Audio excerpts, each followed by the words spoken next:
ஒரு ஹோட்டல் முதலாளி இருந்தார்ப்பா. அவருக்கு 2 மனைவிகள். முதல் மனைவி இறந்துவிட்டாங்க. அவங்க முதல் மனைவிக்கு ஒரு பொண்ணு. 2வது மனைவிக்கு 2 பிள்ளைங்க, பையங்க, பொண்ணுங்க.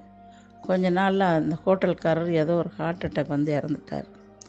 ஆனால் அவர் முதல் மனைவியோட பொண்ணை அணுவை நல்லா வளர்த்து ஒரு டிகிரி வாங்க வச்சுருந்தார். நல்ல அறிவான பொண்ணு, பண்பான பொண்ணு, அடக்கமான பொண்ணு. அதை நல்லா படிக்க வச்சுருந்தார். நல்ல பண்போடு வளர்ந்துட்டு இருந்தா. அப்பா இறக்கவும் அவருக்கு ஒரு கேள்விக்குறி இருந்துச்சு. சித்திக்கு அவ்வளவா ஒரு படிப்பும் ஒரு இதுவும் அவ்வளோவா கம்மி. அதனால் அவங்க அனாதை ஆயிடுவாங்க அப்படிங்கிற, அந்த பிள்ளைகளை படிக்க வைக்கணும், நம்மளை படிக்க வச்ச மாதிரி அந்த பிள்ளைகளையும், சித்தி பிள்ளைகளையும் படிக்க வைக்கணுன்ட்டு ஒரு உறுதி எடுத்துக்கிட்டாங்க அந்த அணு.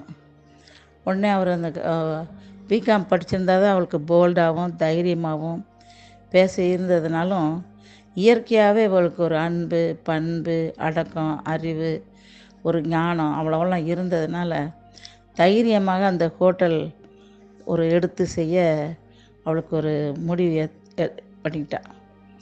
உடனே அந்த ஹோட்டலையெல்லாம் புதுப்பித்து இருந்ததெல்லாம் வச்சு நல்லா அன்போடு வரவேற்கிறது, யாரும் எதிர்மறை பேச்சு அவர்கிட்ட இருக்காது.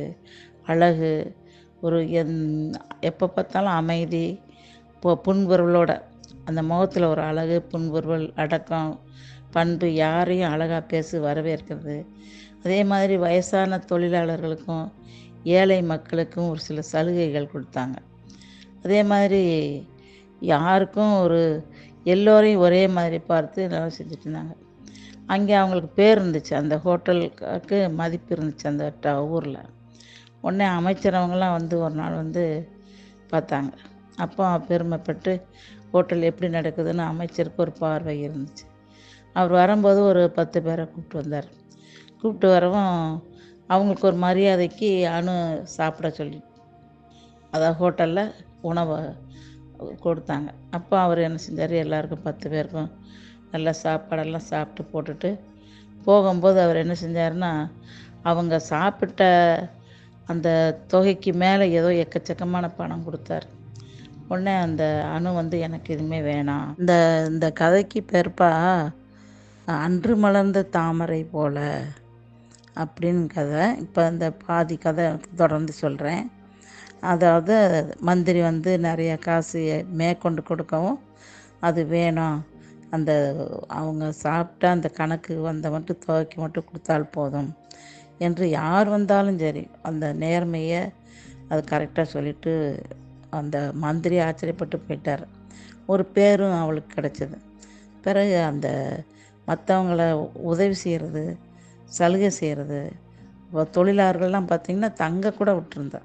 கஷ்டப்படுறவங்கள கூட ஹோட்டலில் தங்கி இருந்துட்டு போகிறதுக்கெல்லாம் கிராமத்து ஆளுகளுக்கெல்லாம் வசதி செஞ்சுட்டாங்க. பிறகு அதை விட என்ன செய்ய, பிள்ளைகளெல்லாம் நல்லா படிக்க வச்சு, தங்கச்சி சித்தி மகளை எல்லாம் படிக்க வச்சுட்டு இவளுக்கு கல்யாணமே பண்ணிக்கலாம். சித்தி சொல்லுவாங்களாம், இருந்தாலும் அந்த அவ்வளோ பெரிய ஹோட்டலில் நிர்வாகம் பண்ணுறதுக்கு தனக்குத்தான் தகுதி என்று உணர்ந்து கொண்டாள். அந்த புன்வர்களுக்கு பார்த்திங்களா, இன்னும் எத்தனையோ ஒரு அன்புனால் சேவை செஞ்சுருக்காங்க. மேலே மாடி கட்டி இல்லாதவங்க வரலாங்க எல்லாம் பண்ணி, அப்போ நல்ல பேராயிடுச்சு பார்த்துக்கோங்க எல்லாருக்கும். இந்த இன்னமும் அடிக்கடி சொல்லணும், அந்த புண்பலவரோட எதிர்மறை வார்த்தையே இருக்காது அவள்கிட்ட. அந்த ஒரு அன்பு பண்பு எல்லாருக்கும், அந்த அன்பு முகம்தான் தெரிஞ்சிருக்கு. எப்போவுமே ஒரு முகத்தில் ஒரு சுளிப்பு இருக்கவே இருக்காது. அதனால் நிறைய விஷயங்கள் நடந்திருக்கு. எந்த நேரத்துலையும் சரி, யார் எதிர்மறையாகவோ அவருக்கு அவருக்கு துன்பம் கொடுத்தாலும் சரி, துன்பத்தை ஏற்றுக்கிட்டு அன்புறவளோடு பேசுகிறது.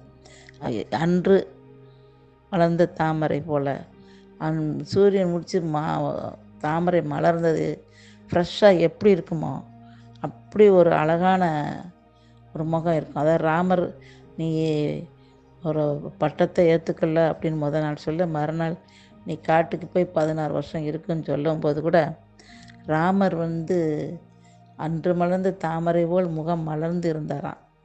கஷ்டத்தை ஏற்கும் போதும், நல்லா சந்தோஷமாக பட்டாபிஷேகம் இருக்கும்போதும் மறுநாள் அதே மாதிரி தான் இந்த அணுவுக்கு வந்து எந்த கஷ்டமும் யார் வந்தாலும் சரி, அது ஒரே மாதிரி அவன் முகம், சிரித்த முகம், பண்பு, அடக்கம், அமைதி, பிரச்சனையற்றது, எதிர்மறை வார்த்தை இல்லாமல், அது ஒரு அவளுடைய தோற்றமே ஒரு கடவுள் மாதிரி இருந்துச்சு.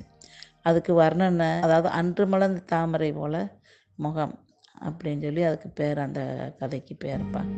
இதுபோல் நம்ம எல்லோரும் இருக்கணும்ப்பா. வாழ்க வளமுடன்.